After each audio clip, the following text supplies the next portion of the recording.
محمد ہے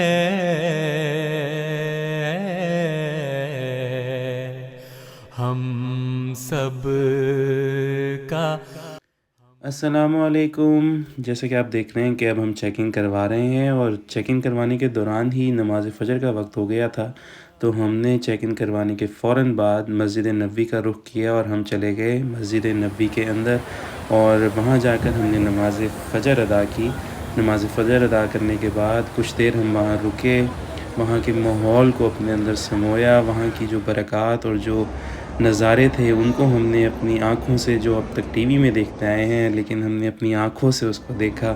وہ ایک بہت ہی خوبصورت وقت تھا جو بھلایا نہیں جا سکتا۔ آج تک ہم ٹی وی میں دیکھتے آئے ہیں، آج خدا تعالیٰ ہمیں اپنی آنکھوں سے دکھا رہا ہے، اور اس سے زیادہ خوشی کی کیا بات ہو سکتی ہے کہ ہم مسجد نبوی میں کھڑے ہیں۔ خدا تعالیٰ نے ہمیں ان خوش نصیب لوگوں میں سے چنا۔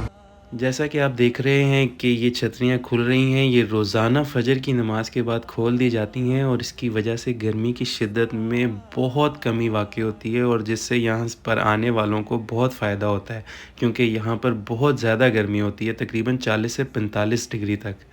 اس کے علاوہ ہمیں یہاں پہنچ کر پتہ لگا کہ ہمیں روزہ رسول پر حاضری دینے کے لیے ایک ایپ میں رجسٹر کرنا پڑے گا جس کا نام ہے اعتمرنا، اور وہاں پر ہمیں روزہ رسول پر جانے کے لیے اپوائنٹمنٹ بک کرنی پڑے گی۔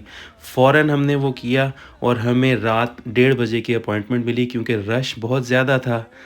ہم نے نماز فجر ادا کی اور یہ نظارہ انجوائے کیا۔ اس کے بعد ناشتے کا وقت ہو چکا تھا، تو ہم فوراً ناشتے کے لیے گئے، اور بہت مزیدار ناشتہ تھا۔ ناشتہ ہم لے رہے تھے، ساتھ ساتھ کچھ دوست آلریڈی اپنی جگہ پر جا کے بیٹھ چکے تھے۔ ہم نے یہاں سے اپنے آملیٹس تیار کروائے اور ہم پھر ٹیبل کی طرف چلے گئے۔ ہمارے ساتھی دوست ناشتے کر رہے ہیں، اور اب سامنے آپ سین پر دیکھیں کہ ہم کہاں ہیں۔ الحمدللہ۔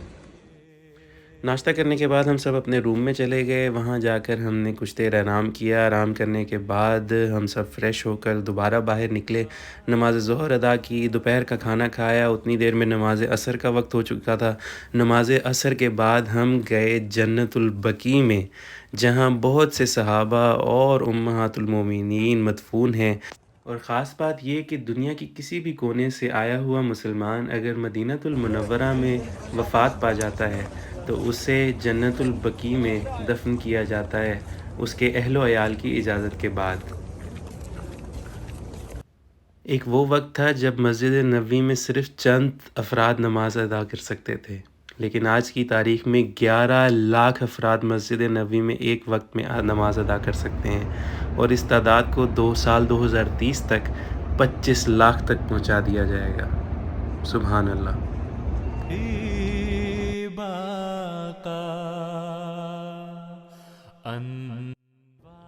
نماز مغرب اور عشاء کے بعد ہم کافی دیر تک مسجد نبوی میں ہی رہے، اور ہم نے وہاں بیٹھ کر قرآن کریم کی تلاوت کی، خدا تعالیٰ کے حضور جھک کر دعائیں کیں، اس کا شکر ادا کیا۔ جیسے جیسے روزہ رسول پر جانے کا وقت قریب آتا جا رہا تھا، ہمارے دلوں کی دھڑکنیں تیز ہوتی جا رہی تھیں، لیکن اس سے پہلے ہم نے حضرت ابو بکر صدیق رضی اللہ تعالیٰ عنہ کا وہ گھر وزٹ کیا جسے اب مسجد کی شکل دے دی گئی ہے، اور وہ مسجد بھی وزٹ کی جہاں پر حضور نے بارش کے لیے دعا کی تھی۔ اب وہ وقت آن پہنچا ہے کہ جب ہم روزہ رسول پر جا کر حاضری دے سکیں۔ مسجد نبوی کی رونقیں 24 گھنٹے بحال رہتی ہیں، جیسا فجر کا نظارہ ہے ویسے ہی رات 1 بجے کا نظارہ ہے، اسی طریقے سے رش ہے، اور اب ہم جا رہے ہیں بالآخر روزہ رسول پر حاضری کے لیے۔ یہ وہ لمحہ ہے جس کا انتظار یقیناً ہر مسلمان کو ہوتا ہے کہ وہ کبھی اپنی زندگی میں حضور صلی اللہ علیہ وآلہ وسلم کی قبر پر جا کر حاضری دے سکے، دعا مانگ سکے، اور ہمارے لیے وہ وقت آن پہنچا ہے۔ طواف اس کا یہ مسجد نبوی کا وہ حصہ ہے جو حضور صلی اللہ علیہ وآلہ وسلم کے دور میں تعمیر کیا گیا تھا۔ جمشیدیو دا جمشیدیو